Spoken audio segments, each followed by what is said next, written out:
मानो जमीन है वो उसी में रहेंगे मगर जितना तुम्हारा परवरदिगार चाहे। बेशक तुम्हारा परवरदिगार जो चाहता है कर देता है। और जो नेक बख्त होंगे वो बहिश्त में दाखिल किए जाएंगे और जब तक आसमान और जमीन है हमेशा उसी में रहेंगे मगर जितना तुम्हारा परवरदिगार चाहे। ये अल्लाह की बख्शिश है जो कभी मुनक़ते नहीं होगी। तो ये लोग जो गैरुल्लाह की परस्तिश करते हैं उससे तुम शक में न पड़ना। ये उसी तरह परस्तिश करते हैं जिस तरह पहले से इनके बाप दादा परस्तिश करते आए हैं और हम इनको इनका हिस्सा पूरा पूरा बगैर कुछ कम किए देने वाले हैं। और हमने मूसा को किताब दी तो उसमें इख्तिलाफ किया गया और अगर तुम्हारे परवरदिगार की तरफ से एक बात पहले न हो चुकी होती तो इनमें फैसला कर दिया जाता और वो तो उसकी तरफ से बड़े भारी शक में पड़े हुए हैं। और तुम्हारा परवरदिगार उन सबको क़यामत के दिन उनके अमाल का पूरा पूरा बदला देगा। बेशक जो अमल ये करते हैं वो उससे वाकिफ है।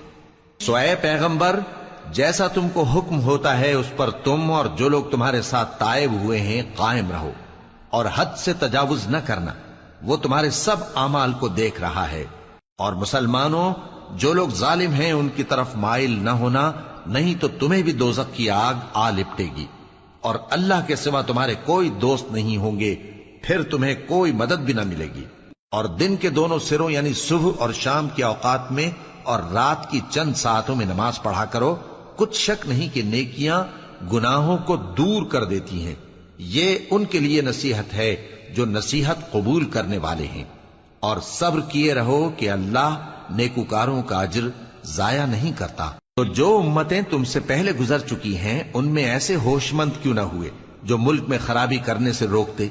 हाँ, ऐसे थोड़े से थे जिनको हमने उनमें से नजात बख्शी और जो जालिम थे वो उन्हीं बातों के पीछे लगे रहे जिनमें ऐशो आराम था और वो गुनाहों में डूबे हुए थे। और तुम्हारा परवरदिगार ऐसा नहीं है कि बस्तियों को जबकि वहां के बाशिंदे नेकुकार हों अज़राहे जुल्म तबाह कर दे। और अगर तुम्हारा परवरदिगार चाहता तो तमाम लोगों को एक ही जमात कर देता और वो बराबर इख्तिलाफ करते रहेंगे मगर जिन पर तुम्हारा परवरदिगार रहम फरमाए। और इसीलिए उसने इनको पैदा किया है। और तुम्हारे परवरदिगार का कौल पूरा हो गया कि मैं दोज़ख को जिन्नों और इंसानों सब से भर दूंगा। और ए नबी और पैगंबरों के वो सब हालात जो हम तुमसे बयान करते हैं उनसे हम तुम्हारे दिल को जमाए रखते हैं और इन हालात में तुम्हारे पास हक पहुंच गया। और ये मोमिनों के लिए नसीहत और इबरत है। और जो लोग ईमान नहीं लाए उनसे कह दो कि तुम अपनी जगह अमल किए जाओ, हम अपनी जगह अमल किए जाते हैं और नतीजा अमाल का तुम भी इंतजार करो, हम भी इंतजार करते हैं। और आसमानों और जमीन की छुपी चीजों का इल्म अल्लाह ही को है और तमाम मामलात उसी की तरफ रुजू किए जाएंगे। तो उसी की इबादत करो और उसी पर भरोसा रखो। और जो कुछ तुम लोग कर रहे हो